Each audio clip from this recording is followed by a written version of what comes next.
Hey there, Debo here, taking a look at the LEGO Bumblebee set.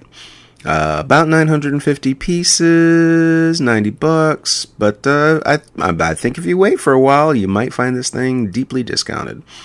So yeah, we're just taking a look at him here in his bot mode, all transformed up and ready to go, and he has T-Rex arms. I left these panels folded down because it kind of makes it look like it extends them a little bit. But yeah, dude's got T-Rex arms. They're just little stubby things. So it just kind of, I don't know, I find it a little bit off-putting. But he can do a full Jean-Claude Van Damme, so he is posable enough to do that. Comes with a blue blaster, pistol, cannon, I don't know, for the size he is. It's okay. The plaque is alright. It's got a little Easter egg on the back. So you get 3 Bumblebees in the set. Yay. Back side here, where they mean for the windshield to attach as a jetpack. Not the greatest executed thing in the world. And we're going to take a look a little bit later and see how to just fix this whole ordeal with the parts forming and all that. But yeah, it goes on. It does have a gold bug license plate there. It also has a just a regular Bumblebee license plate, a Bumble 84.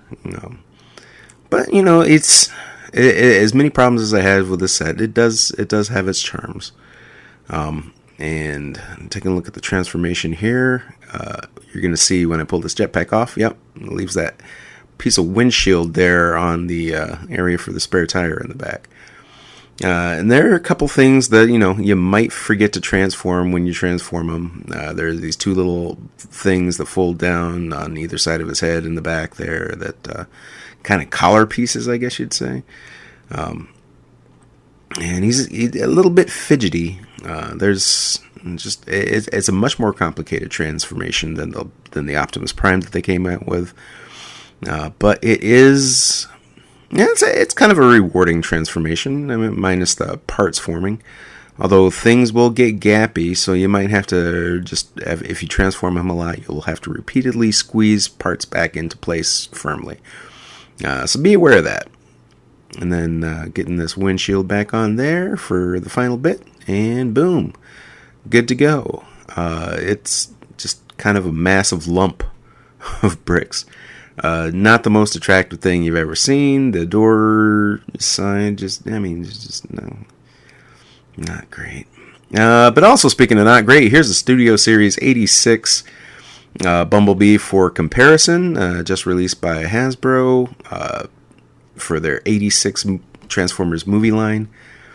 They wanted a non-parts forming Bumblebee. They came out with a earlier Bumblebee for the War for Cybertron stuff that was really great.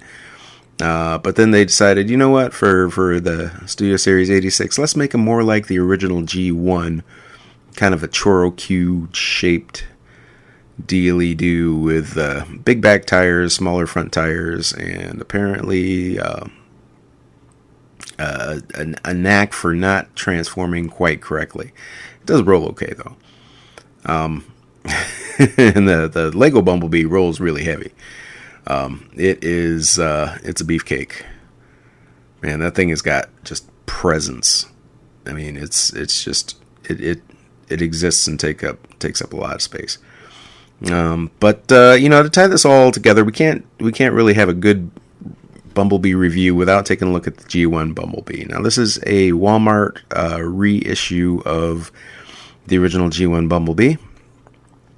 But it's pretty faithful. The materials are a little cheaper, maybe not put together as well, but the transformation is the same. It's from the same mold, and you can see how it stacks up there against the 86. Kind of has the 86 Studio Series kind of has the spirit of it, but of course they're going for posability on that. But yeah, it just that thing doesn't want to sit right. I don't know why. I mean, I've transformed it so many times. Anyway, I'm going to move on from that. The G1 Bumblebee is classic transformation, so nothing truly alarming there. Putting all 3 of these guys side by side just so you can take a look at see what the scale is that we're dealing with here. G1 to the Lego size. I mean, it's it's wee. It is tiny. It's maybe a quarter of the width of the Lego set. The rear side of the Lego set kind of looks all right, but it's just that those doors and the windows just throw me off. But it does have kind of a design on the back. The original does. I don't think that was a spare tire, but Lego interpreted it as that, so good for them. And then we're gonna take a look at Optimus, G1 Optimus. Well, a missing link Optimus, which is G1 with extra posability. Of course, Bumblebee, the original, doesn't have much posability. Neither did Prime himself. But this version is pretty keen. But you can really kind of get a good idea of the size of the size of Prime compared to Bumblebee there. So, I mean, G1 Bumblebee goes about to G1 Prime's waist. But Lego Bumblebee goes pretty much to mid-chest. So, I mean, when you transform them, the height is comparable, and it's okay. But what really gets me comparatively is the car mode size of Bumblebee here, which is a little bit on the egregious side.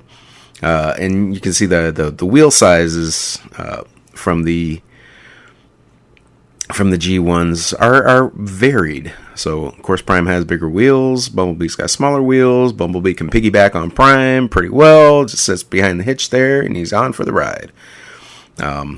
So that's a pretty nice feature there, I thought. And then the Autobot Matrix might be responsible for Bumblebee's growth in stature. I mean, they did it for Rodimus Prime. Why, if Bumblebee got the Matrix, of course he'd be bigger. But here's really taking a look at these guys in vehicle mode, side by side. Come on, Bumblebee. There we go. And so Bumblebee, the Lego set, is as wide as the Optimus Prime Lego set, which is it's unsettling for me. And he is nearly as long as Prime, which is equally. I mean, we're talking about a VW Bug versus a Freightliner semi, so not exactly accurate. But I think when they designed this, they were going for more of a look at that piggyback. That's more of a it's kind of lewd, actually, if you think about it in the right way. Or if you're a child of the 80s and 90s and you remember the Aerosmith Pump album cover, it just brings back memories, right? And then, so one thing I will say about this build is it's pretty chunky. It's sturdy. You could rough him up a little bit, and he's not going to fall out of transformation in the car mode. It's solid. And then there's one other Bumblebee I have, just to throw him in here. Yes, that actually is Bumblebee. That is the G.I. Joe Crossover Bumblebee as an Awe Striker. And I mean, wow, that just looks great as an Awe Striker. Looks okay as a bot. A little bit chunky, a little bit maybe too green. I did get some Toy Hack stickers to turn it into the Tiger Force, and I'm not going to even show that. But so here's how you can fix your Bumblebee. First, you got to take off this crotch area that they have in here. Get that out of there. Next thing, just clear all that stuff out, and then pop on the windshields. You got to clean out the windshields. Make sure that there's no the little gray stuff they have in there for the blasters, for the jetpack it's supposed to turn into, are removed. And then you could probably permanently attach it if you're so inclined and wanted to spend the time to do a rebuild on the combined roof area there. These are the extra pieces you're going to be left over with once you do that. So you can just grab the crotch out and get the pins and everything to hold it in for the swivel. And then get those jetpack pieces. And then when you do crank them into place, you're going to go one click back on the the transformation, that dark gray double ratchet joint there. And then the same for the legs. So he's going to have a little bit different of a stance, but it really pays off because, traditionally, Bumblebee has window belly. G1 has window belly. The Studio Series has window belly. And now you too, with your Lego set, can have window belly. But here he is back to normal, just so you can... if window belly was too much for you, this is how they usually look. But thanks for watching. This was kind of an all over the place video, and thank you for sticking with me during it. Check out some more stuff.